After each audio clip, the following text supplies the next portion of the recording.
Un cadup és una peça tradicional d'aquí de la Galera de tota la vida. Abans els feien en grans quantitats i és una peça allargada i era de fang cuit que servia per atraure l'aigua en les nòries, en el sistema de reg de les nòries. Era la peça que anava lligada a la roda i era la que baixava baix del pou i pujava l'aigua. Això és un cadup. Donar cos a la llengua, rimar el fang, notar que del cap i dels dits surt la vida, la verdadera, la de creació, la de ficció, la que té a veure amb fingere, que és el verb que servia entre els romans per referir-se a l'acció d'afaicionar, de modelar l'argila, de donar-li forma, com per al·ludir a la creació poètica.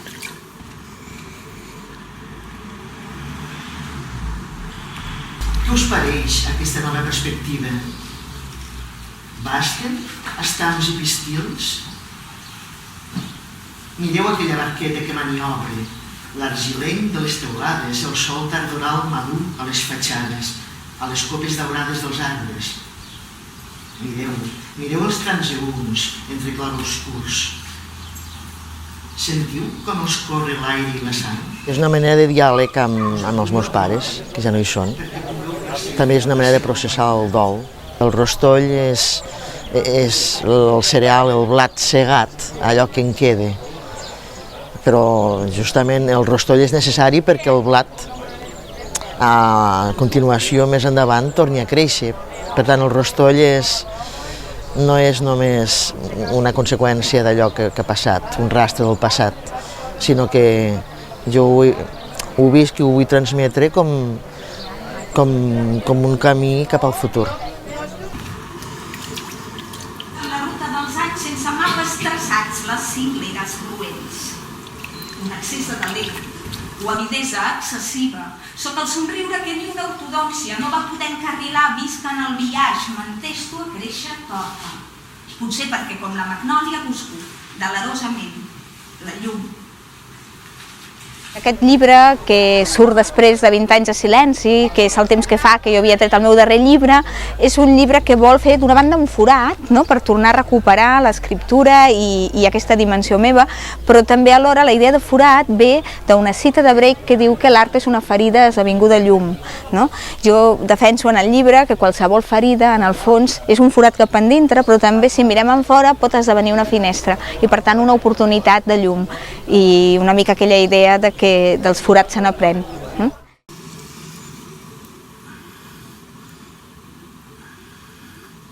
Perenni és un recull de poesia epigràfica llatina de caràcter funerari, per tant es tracta d'epitafis, d'inscripcions gravades en un suport dur, pedra, marbre, amb l'objectiu bàsicament de vèncer l'oblit, de vèncer el pas del temps i de persistir. És una mica un homenatge a la lletra impresa, en aquest cas impresa sobre una pedra, sobre un suport dur, que és portadora d'un missatge destinat a perdurar, i d'aquí també el nom del poemari Perennia, que significa allò que dura, allò que no mor.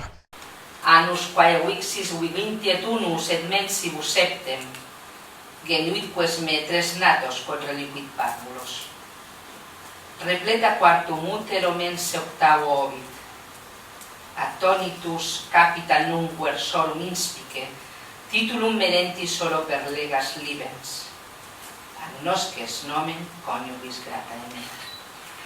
Visqué 21 anys i 7 mesos, i engendrà de mi 3 fills, que ha deixat ben petits. Morí amb el quart al ventre, en el seu 8è mes. Mira ara atentament l'inici de tots els versos. Et demano que de bon grat llegeixis sencer l'epitafi de qui n'és mereixedora. Coneixeràs el nom de la meva dona grata. El corb és un símbol que jo agafo de la meva experiència al Japó. És un ocell que és present a totes les ciutats i per mi l'ocell, el corb, és possiblement un símbol de la solitud, de l'exili, un exili no forçat sinó voluntari, i alhora també del pas al temps, és un mirall davant de la mort, del fet de la mort. La fosca no és aliena, bé que ho saben els corps, ara que s'apleguen a espicaçar el toll de carn que resta de l'estiu. El país que veig entorn tremola d'ignorància, s'acosta al punt exacte de 2 cicles. La tardor avança des del mar i arribarà escumosa a l'escullera.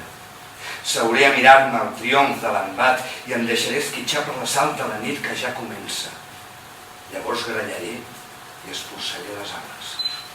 Existeix a la tradició catalana una tradició pel haiku, pel tanca, que comença amb el riba i que arriba fins als nostres dies, però aquesta mena de lligam entre la cultura occidental i oriental i des del punt de vista català possiblement no hagi existit abans. Crec que la poesia ens és necessària per recuperar també una mica part de la condició humana que en els temps atrafegats i una mica desarrelats en què vivim, d'algun lloc l'hem de treure. A mi em significa el fet de trobar una música que digui el que sento, que d'alguna manera converteixi el sentiment en una música.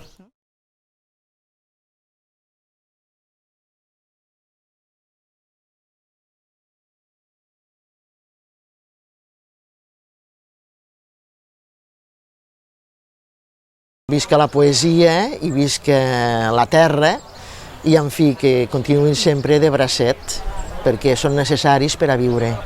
És la sang que ens circula al capdavall per les nostres venes, també.